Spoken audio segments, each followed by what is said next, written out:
अली, आप ये बताएं कि जब नवाज शरीफ के ख़िलाफ़ जो है वो उसे इंतकाम का निशाना बनाया जा रहा था, तो वो देखिए ना, वो भी तो स्पीडी था। वो पहले ये बात नोट कर लें कि जो लोग ये कह रहे हैं ना कि इलेक्शन 2024 8 फरवरी को नहीं हो रहे, वो असल में इलेक्शन नहीं चाह रहे। मैं आपको ये कन्फर्म करता हूँ कि 8 फरवरी को ये इलेक्शन हो रहे हैं। या मैं आपके साथ इतना शेयर कर सकता हूँ कि इलेक्शन, कौमी इलेक्शन जो है वो फरवरी में ही होगा। 8 को हो जाए, 12 को हो जाए, 20 को हो जाए। ये बताएं कि कौन सा अलादीन का चिराग है मियाँ साहब के पास के डॉलर भी नीचे आ जाएगा। वो तो वैसे पेश गोई है 2024 में दरन तख्ता होने जा रहा है डॉलर का, आलमी सतह पे भी और शायद पाकिस्तान की सतह पे भी। बिस्मिल्लाहिर्रहमानिर्रहीम, अस्सलाम वालेकुम नाज़रीन, अली फ़ारूक हाजिर है। आज हम डिस्कस करेंगे मुल्क की मौजूदा सियासी सूरत के हवाले से, और शेख रशीद साहब हमारे साथ हैं। ये शेख रशीद साहब वो नहीं है जो गेट नंबर 4 की पैदावार है और जिन्होंने हमेशा बूटों को पकड़ के सियासत की है और अपनी सियासत जमकाई है, लेकिन अच्छा खासा उनका वेट कम हुआ है और वो उनको अंदाज़ा हो गया होगा क्या सूरत हाल बनी है। और हम ये भी बात करेंगे कि नवाज शरीफ साहब को बड़ा स्पीडी इंसाफ मिल रहा है, और ये इंसाफ जिस तरह स्पीड से मिल रहा है ये तो गिनीज बुक ऑफ रिकॉर्ड में आना चाहिए। जी अस्सलाम वालेकुम शेख साहब, कैसे हैं? वालेकुम सलाम सर, कैसे मिजाज हैं? मैंने तो बता दिया स्पीडी इंसाफ मिल रहा है मियाँ मोहम्मद नवाज शरीफ साहब को। पहले तो आई एम सॉरी, आपने माइंड नहीं करना। पहले जो आपने मुझे शेख रशीद के साथ मिलाया ना, उस पर मैं भरपूर एहतजाज करता हूँ। वो गेट 4 की पैदावार नहीं थी, वो गेट 4 की पैदावार ज़बरदस्ती बना हुआ था। वो देखिए ना, ISPR को ये कहना पड़ा कि हमारा शेख रशीद से कोई तल्लुक़ नहीं है और ना ही शेख रशीद हमारा तर्जमान है। ये झूठ बोलता रहा, अवाम के साथ झूठ बोलता रहा, इमरान खान के साथ झूठ बोलता रहा कि मैं गेट 4 का तर्जमान हूँ। हालांकि ऐसी कोई बात नहीं।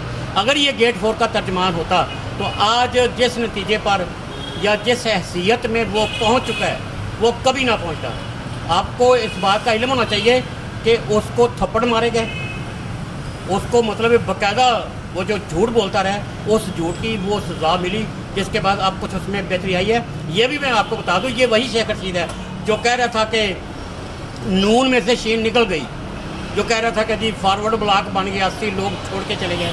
ये झूठ बोलता रहा। बहरहाल आपको मुझे जो है ना, मैं ठीक हूँ, मेरा नाम भी शेख रशीद है, लेकिन मुझे उसके साथ मिलाने के नहीं, आपको हाथ नहीं मिला रहे। वो तो मैंने खुद वजाहत की है कि गेट नंबर 4 की पैदावार नहीं है। ये तो एक सीनियर साफ़ी हैं जो हमारे साथ हैं, हमारे वर्कर हैं, हमारे दोस्त हैं।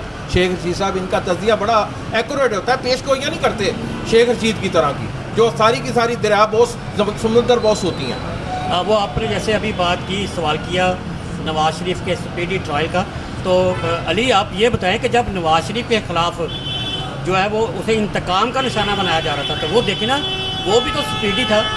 वो तो रात के अंधेरे में तमाम सज़ाएँ सुनाई गई।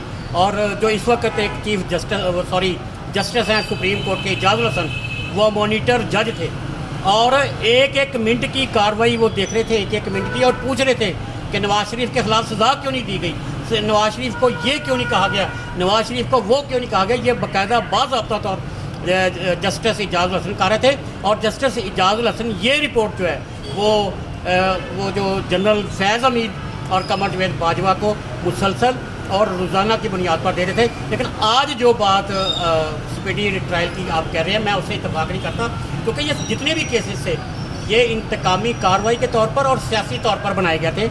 इसलिए जो इस वक्त मौजूदा सिस्टम है अदालत का, वो ये समझते हैं कि चूँकि झूठ और मन गढ़ंत कहानियों पर जो केस बनाए गए थे वो अब एक एक करके ख़त्म हो चुके हैं। अब आखिरी एक रह गया है, वो 5 साल का जो नाअहली का जो इशू है, वो मैं ये समझता हूँ कि अगले 10-12 दिन में उसका भी कोई ना कोई रिजल्ट निकलेगा। इलेक्शन होने टाइम पे जा रहे हैं, ये पहले बता दें। और दूसरा, आइंदा हुकूमत कैसी और किसकी बनती नज़र आ रही है, जो कि फोर्सिंग किया जा रहा है कि मियाँ मोहम्मद नवाज शरीफ साहब भी आ रहे हैं। आप क्या कहना चाहेंगे? पहले ये बात नोट कर लें कि जो लोग ये कह रहे हैं ना कि इलेक्शन 2024 8 फरवरी को नहीं हो रहे, वो असल में इलेक्शन नहीं चाह रहे। मैं आपको ये कन्फर्म करता हूँ कि 8 फरवरी को ये इलेक्शन हो रहे हैं। या मैं आपके साथ इतना शेयर कर सकता हूँ कि इलेक्शन, कौमी इलेक्शन जो है वो फरवरी में ही होगा।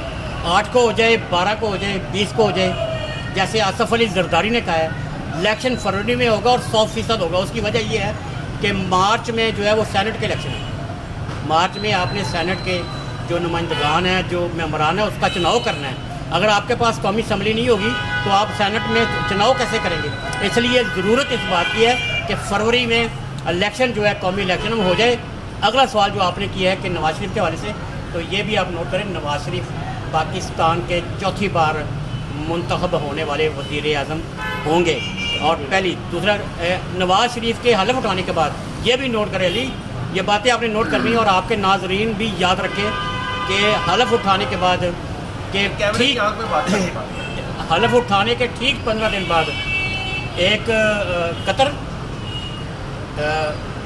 2-3 और कंट्रीज है जिसमें सऊदी अरब भी है, हाँ, ये तकरीबन 35 से 40 अरब डॉलर की जो है ना इन्वेस्टमेंट वो आ रही है। उनकी ये शर्त थी और उसमें सी पैक भी शामिल होगा जो अलहदा होगा, इससे हट के उनकी इन्वेस्टमेंट होगी चाइना की। ये बात शराइत में शामिल है, जो शराइत नवाज शरीफ के साथ तय की गई है उसमें ये बात शामिल है कि नवाज शरीफ प्राइम मिनिस्टर होगा तो चाइना इन्वेस्टमेंट करेगा, नवाज शरीफ प्राइम मिनिस्टर होगा तो सऊदी अरब करेगा, कतर करेगा।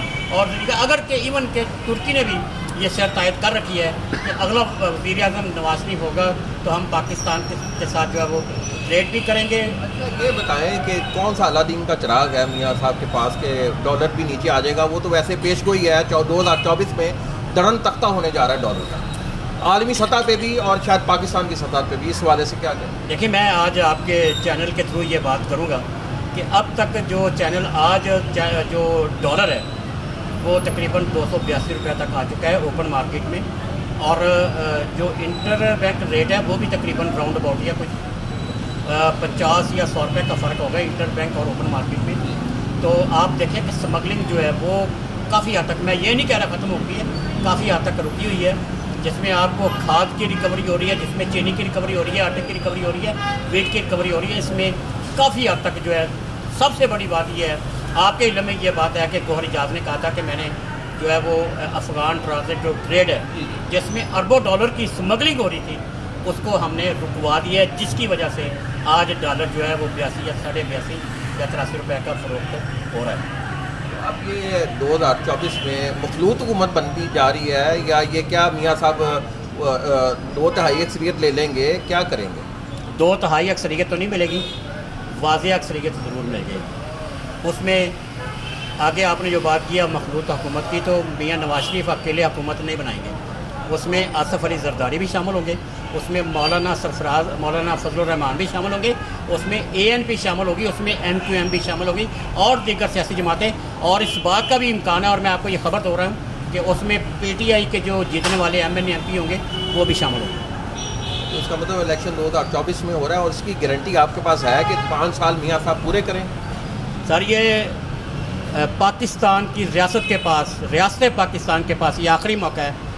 चले छोड़ दें कि प्राइम मिनिस्टर नवाज शरीफ नहीं बनता, चले फॉर एग्जांपल चंद लम्हों के लिए जो भी आए उसको 5 साल पूरे करने दिए जाएं, वरना आपकी जो डायरेक्शन है, तरक्की की डायरेक्शन है, जो स्पेशली मैं कह रहा हूँ जिसमें आपकी अरबों डॉलर की इन्वेस्टमेंट आ रही है, अगर आप 5 साल पूरे नहीं करने देंगे तो यही सूरत रहेगी जो आज है।